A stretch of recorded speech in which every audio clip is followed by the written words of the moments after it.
Lethbridge Mayor Chris Spearman joins us on set today to talk about a number of big issues our fine city is currently facing. Welcome back to BCN. I'm happy to be here, Hal. Let's talk first of all about what Premier Jason Kenney said about the potential of either shutting down or relocated these supervised consumption sites across our province. Some people are applauding the move, saying it's about time, there's so much crime in the area, antisocial behavior, but then other people say that's going to throw our city into chaos. What are your thoughts? That decision ultimately rests with the province of Alberta. Certainly, we want to make sure that there are no negative effects on the city of Lethbridge.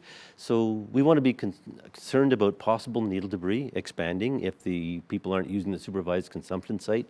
It might be that drug use expands across the city instead of being focused in one location. And the supervised consumption site offers a possible route to treatment and recovery because they're in regular contact with 1,100 users. If we actually got the services we've been advocating for more than 5 years, if we had adequate detox, if we had adequate intox, if we had supported housing for people with mental health and addiction issues, and if we had long-term treatment and care, in addition to the supervised consumption site, we'd be much better off. So how's that coming? Are we going to see any provincial funding in that regard? Those areas of responsibility are, again, entirely within the jurisdiction of the province of Alberta. They're not municipal responsibilities. What we're responsible for is a clean and safe city, and we've been funding additional funds for the police. Our resources have been going into things like needle cleanup and providing supports to businesses in the downtown to try and make sure that there's more visible uniform presence and that people can feel safer. What if the province pulls funding for the SCS across the province? Would the municipality perhaps pick up the tab? No. No? No, it's not within our jurisdiction to fund the SCS, and we don't fund any health services. We fund the services that make the city a better place to live in, but we can't go into the health jurisdiction. So if there's talk of maybe relocating the SCS within the city of Lethbridge, would someone from the province sit down with you and say, okay, Chris, where do you think we should maybe set up shop, or how would that work? Certainly that would be an issue for City Council, and it will. The process would be very similar to the original process. Is the site already zoned to provide health services?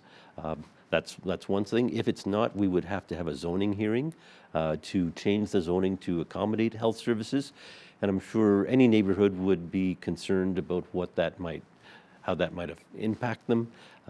We already struggle whenever we're trying to provide supports to people who are recovering from addiction. It's always controversy when we are trying to provide safe houses and recovery centers. So no neighborhood wants them, but they're definitely needed in the city of Lethbridge. But people have to get that help to begin with, right? They have to hit rock bottom and say, you know what, I need help. Other people say, hey, I don't have a problem. I'm enjoying this ride.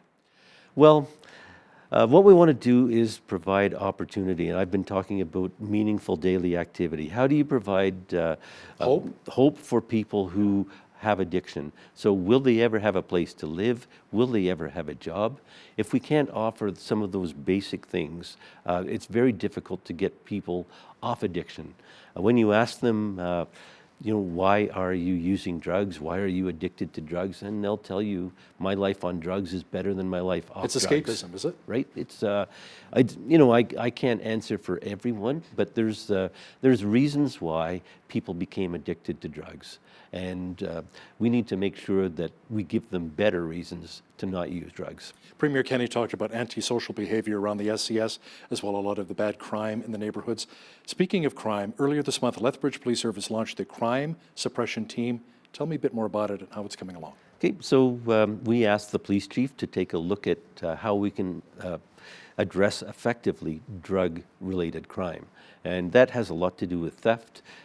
People are saying in their neighborhoods that really the response hasn't been as good as they would like, and the police are responding to that concern. By having a crime suppression unit, the idea is to be more responsive to neighborhood complaints. Now, Council also allocated some money towards more security at the downtown public library, where things are getting pretty bad there. Well, I think people shooting up in the bathrooms. Like, what's going on? Well, that was taking place more frequently than before than it is now, but I think it's a safety issue that the staff feels, and we want to make sure that customers always come to the library. People use the library.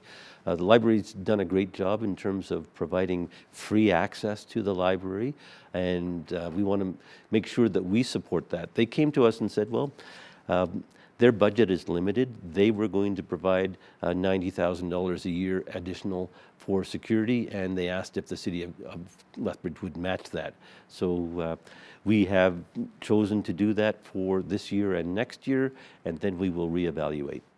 Now, the province also announced recently that it cannot afford to fund a scan unit, full-time scan unit in our city, safer communities and neighborhoods for Lethbridge. Instead, we're going to keep using the one from Calgary. How disheartening was that for you? Well, we believe that we need a higher level of service. The police don't have the authority to shut down drug houses. They can arrest drug dealers, but people are back on the street in no time. What we really need to do is focus on the drug houses themselves. So the police developed a business case that identified that at any one time there are 12 to 14 active drug houses and 125 properties under surveillance. And we need to make sure that we're shutting down the supply of drugs. So we had a drug house shut down in January. There hadn't been any until just before Christmas. We were concerned, and we'd put together that case, submitted it in September, and we'd heard that the scan unit wouldn't be coming from Calgary as often, and so we were concerned. And when we questioned whether the scan unit would be coming from Calgary, then suddenly they showed up and shut down 2 drug houses. So what we need to have is an ongoing presence. We need the ability to shut down drug houses 12 months of the year, and that ability needs to happen in the city of Lethbridge. You know, what's interesting too is the fact I've talked to, a lot of people in law enforcement as well in our city, and they were saying one drug house would be shut down, and then 2 weeks later, another one would pop up maybe just down the block. Yeah. So we have to end that cycle. And unless you have ongoing presence in the city, that's going to happen.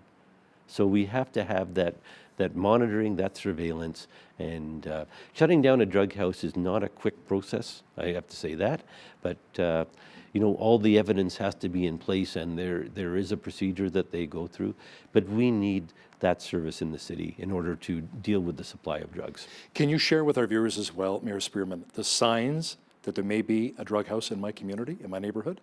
Well, you're going to see regular traffic, people going to the door on an ongoing basis, every 10 or 15 minutes maybe. Vehicles you don't recognize, perhaps? Exactly. So when that's happening, they can actually go online and report a drug house to the scan unit. They can go through Crime Stoppers and report it to make sure that there are no repercussions for them, and then that helps us identify the properties in the city of Lethbridge, helps support the police. What about getting a full-time federal prosecutor in our city? How important is that, and where are we at with it? Yep, so our police chiefs, both the Blood Tribe Police Chief and Lethbridge Police Services Chief, came to me 2 years ago saying we needed to have a full-time federal prosecutor to deal with drug crimes. They're doing a lot of work to build a case, and then it might take 6 months before it gets to trial. And then at that point, the charges are dismissed, and it's disheartening for everybody who's working on cases to try and convict people who are heavy-duty drug dealers when they're simply released simply because the evidence is stale dated, and it's difficult to get people to commit to the trial. So having a full-time, dedicated Crown prosecutor in Lethbridge would certainly provide great support to our police services. With some of the cutbacks announced as well with the recent budget with the UCP, one of them is the fact there's not going to be money for a low-income transit program here in Lethbridge. How badly is that needed? Well, we have high levels of poverty in the city of Lethbridge, some of the lowest income. About 1 in 5 kids attending our school systems lives at the poverty level or lower, and those families need access to transit, and they have difficulty affording it. Why they can't provide the same service that's being provided in the larger cities of Calgary and Edmonton to people who are struggling in the city of Lethbridge is difficult to defend. So we want to make sure and make the case that the same services should exist in Lethbridge that exist in the bigger cities. I see again you're wearing the pin, Oki. Welcome. You know, all part of reconciliation, which is wonderful to see. We have so many Indigenous people in Lethbridge, and of course the Blackfoot Confederacy just out our back door with the Blood Tribe. What about an Indigenous cultural center in Lethbridge? Where are we at with that? It's in the early planning stages, so there's active consultation going on about what should happen in an Indigenous cultural center. So again, what would it look like? Who should we partner with? We want to make sure that we do that in consultation with Indigenous people. And, you know, it can be a way of further promoting reconciliation and respect and understanding in our city and region. When would you like to see construction actually begin, though? I think that whole process has to take place. We would be looking to the federal government for federal funding assistance. They often provide that type of support. And when the funds are in place and we have a good business model in place, we can move forward. Now, some of the business owners I've spoken with in downtown Lethbridge as well are saying that they're not getting very good internet access support and sufficient speed. So is the City of Lethbridge looking at helping in that regard with a lot of business owners? We're going to be having a report back to City Council in May recommending which way we should go. And the Lethbridge Chamber of Commerce came to us with a study that they had done. They'd had 64 responses from businesses, some saying that they were happy with their service and others saying it needed to be upgraded. And certainly we want to make sure that rapid or fast internet services available in the City of Lethbridge, so it's not an inhibitor to economic development and in fact encourages economic development. I noticed a tweet here from Interim Police Chief Scott Woods talking about a bike registry, because with the warmer temperatures we're seeing a lot more bike thefts. Yep. And the bike chop shops. Yep. I mean, I've never heard of anything like that until I moved here to Lethbridge. So how important is it having that bike registry? Well, I think a lot of people are frustrated that bicycles are stolen so frequently in the City of Lethbridge. And we had a young fellow present to the Lethbridge Police Commission. I think his bike has been stolen 4 times.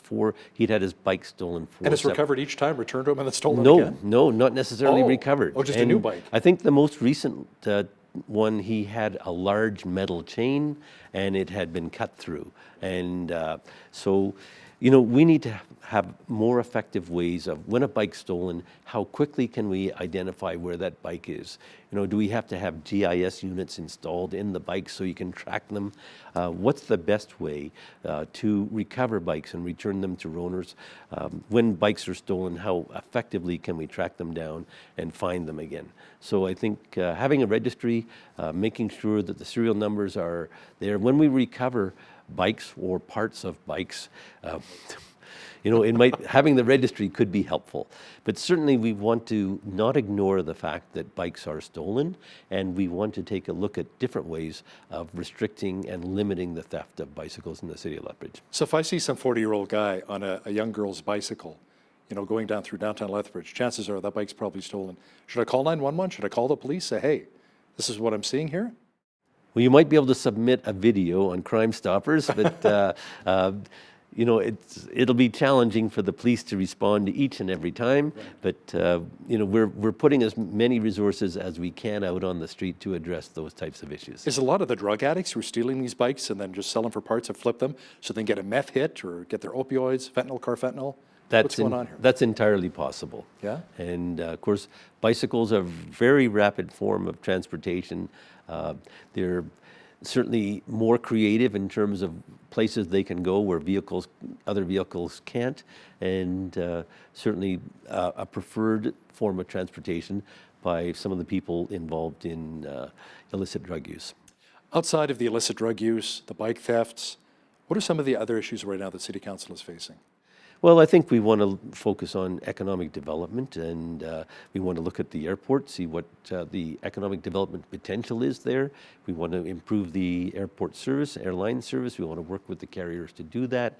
We want to build confidence in that, and look at the airport as a place for businesses to invest. Is there a way to have a business at the airport that depends on air service, which can then provide good services to clients around the world? So that's one opportunity. We're looking forward to a proposal from Lethbridge Exhibition to understand what their plans are going forward. How can we assist them and make sure that we have a viable economic development facility in the city of Lethbridge that brings people to the city and make sure that we can attract major events of 2,000 and 3,000 potentially. So we want to make sure that we have that type of thing. There's lots of opportunity. We want to make sure that we have housing in the city that for all needs. So we're Affordable housing. Yeah, we want to look for partners who can build housing in the city, and how creative can we be with that option? So there's lots of ways to build on our current economy and make sure we're self-sufficient. Lethbridge Mayor Chris Spearman, thanks a lot for joining me in studio today. It's always a pleasure, Hal, and I look forward to a good 2020, and hopefully it'll be good for the city of Lethbridge and its residents. Amen to that. Thank you. On behalf of all of us here at Bridge City News, I'm Hal Roberts. God bless. Thanks so much for watching.